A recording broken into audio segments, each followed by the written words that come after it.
You have probably seen this before. A broken bowl repaired with gold, the cracks not hidden but traced in bright metal, so the damage becomes the most beautiful thing about it. It is called kintsugi, and it has become one of Japan's most famous exports. The idea that broken things can be more valuable than perfect ones. You may also have heard the word wabi-sabi, the beauty of what is worn, incomplete, and passing. These ideas are everywhere now. They sell books, ceramics, and design philosophies all over the world. But almost nobody can tell you where they were written down. The answer is a small book, finished around 1331, by a man who had quit his career, shaved his head, and moved into a hut outside Kyoto, where he wrote down whatever came into his mind, in no particular order, for no particular reader. He wrote that the cherry blossom at its peak is the least interesting version of itself. He wrote that the full moon is boring. His name was Yoshida Kenko. This is the story of the man who gave Japan its taste and taught half the world to love things that are breaking.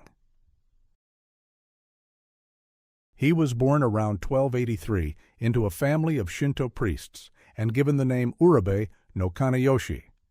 He was not a warrior. He was a courtier, a minor official in the emperor's service in Kyoto, trained in poetry, calligraphy, court ritual, and the exhausting etiquette of a dying aristocracy. Because it was dying. By the early 1300s, real power in Japan had long since moved to the warrior government in Kamakura, and the imperial court in Kyoto was becoming a beautiful, broke ceremonial shell, arguing about succession while samurai decided the country. Kenko watched this from the inside, and then, sometime in his early 30s, he simply left. He took Buddhist vows, shaved his head, and stepped out of the career he had trained for his whole life. We do not know exactly why. Later legends invented reasons: a lost love, a dead emperor. The honest answer is that we have no idea. What we do know is what he did next. He did not go deep into the mountains to become a holy man. He moved to the edge of the city, kept his friends, kept his opinions, went to parties, watched people, and started writing things down. The book he produced has one of the most casual openings in world literature.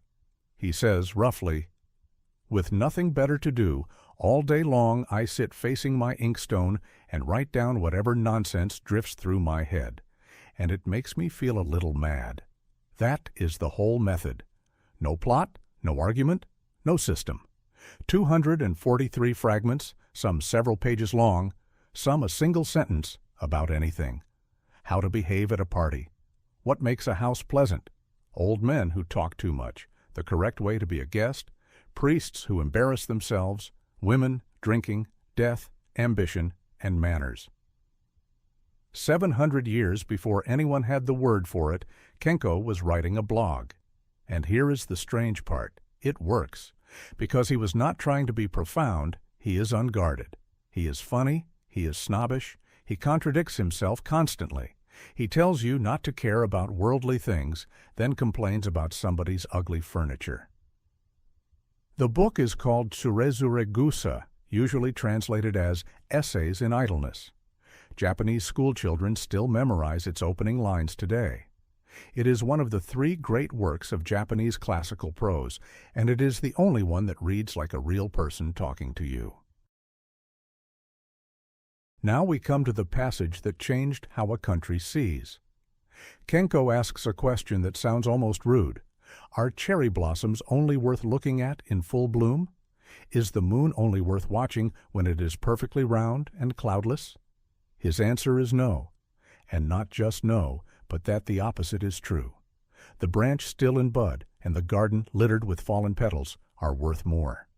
The moon hidden behind rain, glimpsed at dawn, half lost in cloud, moves us more than the flawless full moon in a clear sky. Why? Because the perfect version has nowhere to go. A thing at its peak is already finished. There is no longing in it, no time in it. But a blossom about to open is full of the future, and a blossom on the ground is full of the past. And both of them ache. Kenko goes further.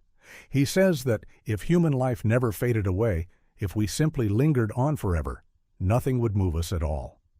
The whole value of being alive comes from the fact that it stops. This is the seed. Everything the world now calls wabi-sabi, the cracked bowl, the weathered wood, the faded cloth, the gold seam in the broken cup, comes out of this one idea, that imperfection and impermanence are not damage. They are what makes a thing worth loving. It is worth being honest about what kind of man wrote this. Kenko was not a saint. He was a critic. Large parts of essays in Idleness are, frankly, a guide to not being embarrassing. He tells you that a man who does not know the old traditions is pitiable. He mocks people who show off their knowledge, people who drink badly, people who furnish their houses to impress, people who talk too much about their children. He says the mark of a superior person is that they do not appear to be trying. He is, in other words, writing about cool, 400 years before the word existed, and that is exactly why the book survived.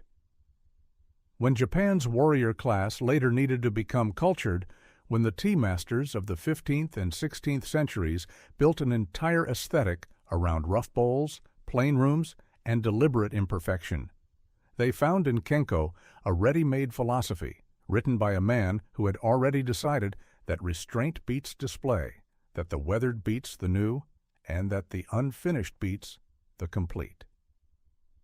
Tsurezuregusa became the style manual of Japanese taste. The tea ceremony, the rock garden, the cracked bowl mended with gold, all of them are downstream of a bored ex-courtier writing to amuse himself. We do not know when Kenko died, probably around 1352, probably alone. He was not famous in his lifetime. The book circulated quietly among friends and was barely noticed for 100 years, until later readers rediscovered it and made it a classic. He never knew that he had done anything important, which is, if you think about it, exactly in keeping with what he taught. Norizan was destroyed by loyalty. Doken was murdered for competence. Gracia chose death over dishonor. Moronao won everything and was erased. Mitsunari was right and lost.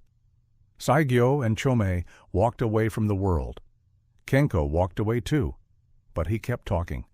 And because he never tried to write anything permanent, he wrote the thing that lasted longest. So the next time you see a bowl with gold running through its cracks, or hear someone use the word wabi-sabi to sell you a candle, remember that the idea underneath it is not a marketing term. It is a 700-year-old argument made by a man in a hut that nothing is beautiful unless it is going to end, and that this is not a tragedy, but the whole reason any of it matters. If this story was worth your time, subscribe. Forgotten Japan tells the stories that the famous tales of samurai and shoguns leave out.